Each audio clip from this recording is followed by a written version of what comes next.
He's a legend. He's a legend. He's a legend. అసలు ఈ ఆనందరావు అనే నా తాలూకా బాల్యం నుంచి ఆల్మోస్ట్ 22 ఏళ్ల వయసు వరకు చాలా పేదరికాన్ని అనుభవించి జీవితంలో పైకి రాగలిగే అవకాశాన్ని 21 ఏళ్ళ తర్వాత భగవంతుడు ఇచ్చాడు. ఆ స్థాయిని నేను నిలబెట్టుకోగలిగాను. నిలబెట్టుకున్నా సరే అప్పటి నా బాల్యంలో నేను పడ్డ కష్టాలు, చదువుకుందాం అంటే పుస్తకం కొనడానికి డబ్బులు లేవు, చదువుకోవాలన్న ఇంట్రెస్ట్, అన్ని క్లాసుల్లో ఫస్ట్ అయినా సరే ఎందుకో నా పక్కనున్న స్నేహితులు చూసి అయ్యో నేను అలా ఎందుకు ఉండలేకపోతున్నాను అనే ఒక భావం, లేదు ఒక పేదవాడిని చూస్తే అయ్యో మేము ఎందుకు ఇలా ఉన్నాం, ఏమైనా మార్పు చేయగలమా, భగవంతుడు అవకాశం ఇస్తే ఏమైనా చేసే దానికి శక్తినిస్తే భగవంతుడు చేసి చూద్దామనే ఆలోచన అప్పటి నుంచే అది ఒక రూపుదిద్దుకొని ఈ రాష్ట్రాన్ని వదిలి వేరే రాష్ట్రాల్లో, అప్పటికే అది మధ్యప్రదేశ్, ఒరిస్సా, వెస్ట్ బెంగాల్లో కష్టపడి ప్రాణాలకు తెగించి కష్టపడి ఈరోజు మీరు ఒక 20 మంది బెస్ట్ స్టీల్ ఎగ్జిక్యూటివ్స్ని ఇండియాలో తీసుకుంటే భగవంతుడి దయ వల్ల ఆ 20 మందిలో నేను ఒకడిని ఉంటాను.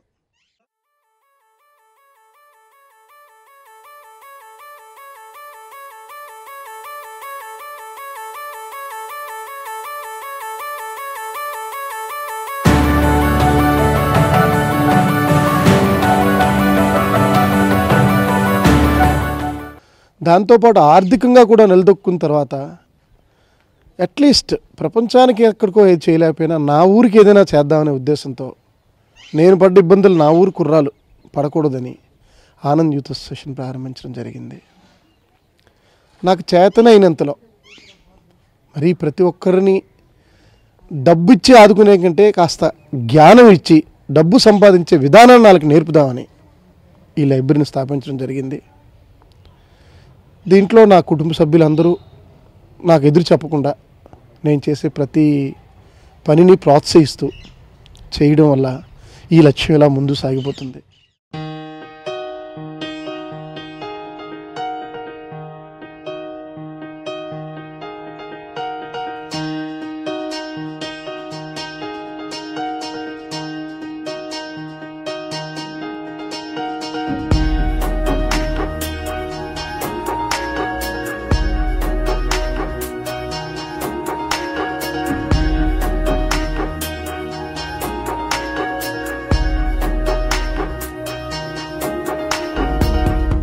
జీవితంలో అవన్నీ నేను ఒకప్పుడు ఎదుర్కొన్న కష్టాలు. మా చెల్లి పెళ్ళికి మా అన్నయ్య పడ్డ కష్టం చూశాను. అప్పటికి నాకంటే మా అన్నయ్య ఎక్కువ సంపాదించేవాడు, ఒక కంపెనీలో క్యాషియర్గా పనిచేస్తూ. అయినా మేము పడ్డ కష్టాలు, మా అమ్మ మమ్మల్ని బియ్యం మూటలు మోసుకుంటూ పెంచింది. ఇంతకంటే మూలాలు ఏం కావాలండి జీవితంలో?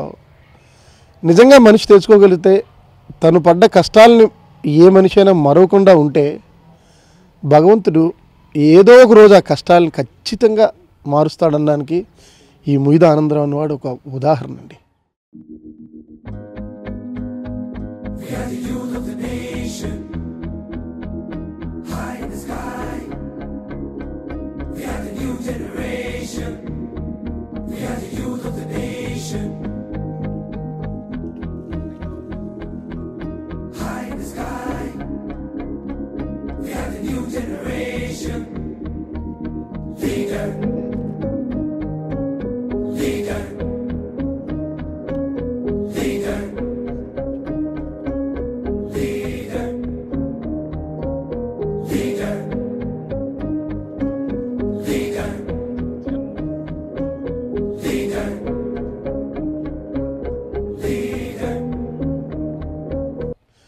ఆ మనసుని భగవంతుడు ఇలాగే నేను బ్రతుకున్నంత వరకు ఉంచితే ఈ కార్యక్రమం ఇలాగే సాగుతుంది.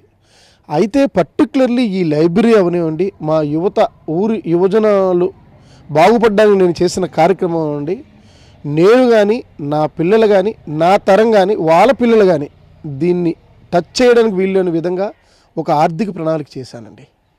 దాన్ని ఇప్పుడు కావాలంటే నేను కూడా విత్డ్రా చేయలేను.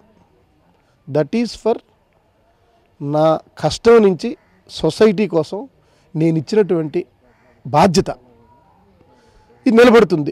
ఇంకా శక్తి భగవంతుడు ఇచ్చాడే అనుకోండి, వయసు 49 ఏళ్ళు, ఇంకా భగవంతుడు ఇస్తున్న కొలది నేను బాగుపడుతూ మిగతా వాళ్ళు బాగు చేయడానికి ప్రయత్నం చేస్తాను. నేను పిల్లలకి చెప్పేది అదే, ఈ కుర్రాడు యువకులకి అందరికీ చెప్పేది అదే, బాగుపడండి, కష్టపడకుండా ఎవ్వడు పైకి రాలేడు. చదువుకోండి, జ్ఞానం నేర్చుకోండి, చదువుని మీ జీవితానికి అప్లై చేసుకోండి. ఎలా గెలిచావా అన్నది కాదు ఇంపార్టెంట్, గెలిచావా లేదా అనేది ఇంపార్టెంట్. గెలండి, జీవితంలో ప్రతి క్షణాన్ని ఆనందించండి, ఆనందించి గెలడానికి ప్రయత్నం చేయండి. అట్లీస్ట్ ప్రయత్నం చేయలేకపోతే గెలుపు ఎక్కడి నుండి వస్తుంది? ఇదే నేను ఎవరికైనా, యువజనులకు ఎవరికైనా నన్ను చూసి ఆ పాఠం నేర్చుకోండి. అట్లీస్ట్ నేను దేనికోసం ఇక నాకు కష్టపడాల్సిన అవసరం నాకైతే లేదు. ఉన్నది హాయిగా కూర్చుంది, నాన్న పిల్లలు తినొచ్చు. కానీ ఇట్స్ నాట్.